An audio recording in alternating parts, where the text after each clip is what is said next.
Le succès d'une nation dépend de la santé de ses habitants. Une alimentation appropriée représente l'une des meilleures façons de préserver la santé des populations.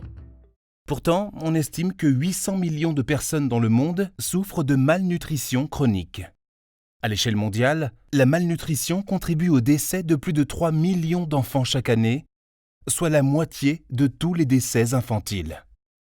La malnutrition menace également les économies en réduisant les taux de réussite scolaire et la productivité au travail.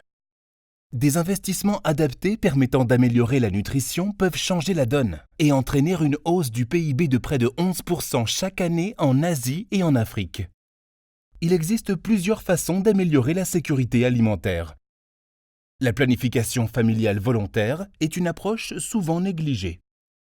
La planification familiale aide les femmes et les couples à avoir le nombre d'enfants qu'ils désirent et au moment qui leur convient. Près de 225 millions de femmes dans le monde ont un besoin non satisfait en matière de planification familiale, ce qui signifie qu'elles souhaiteraient éviter ou retarder une grossesse, mais qu'elles n'utilisent aucune méthode de contraception moderne.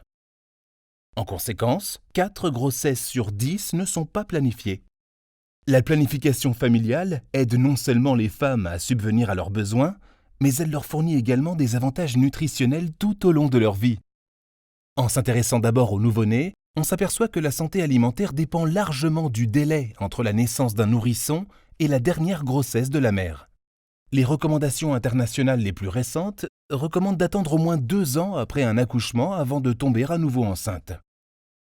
Les travaux de recherche montrent que les bébés qui sont conçus dans les 6 mois suivant la naissance précédente sont beaucoup plus susceptibles de souffrir d'insuffisance pondérale que ceux qui ont été conçus en observant un intervalle de 3 à 4 ans. Les nourrissons qui ont été conçus trop tôt après une grossesse sont également beaucoup plus susceptibles d'être chétifs et trop petits lorsqu'ils grandissent. Ces enfants chétifs ne se développent pas aussi bien que les autres, que ce soit physiquement ou intellectuellement.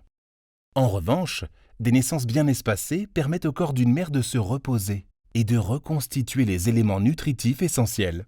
Un espacement approprié permet également aux mères d'avoir plus de temps, d'énergie et de ressources pour les pratiques d'alimentation recommandées, comme l'allaitement exclusif pendant les 6 premiers mois de la vie, suivi d'une alimentation solide progressive au bout de 6 mois. Pour les adolescentes, la planification familiale permet de retarder la grossesse au-delà de cette période cruciale pour la croissance. La grossesse peut créer une concurrence entre les besoins en nutriments de la jeune fille et de son bébé. En conséquence, la croissance des filles enceintes peut s'arrêter et elles peuvent également souffrir d'anémie. Les enfants nés de mères adolescentes souffrent également. Ils sont en effet exposés à un risque plus élevé de retard de croissance, d'insuffisance pondérale ou d'anémie.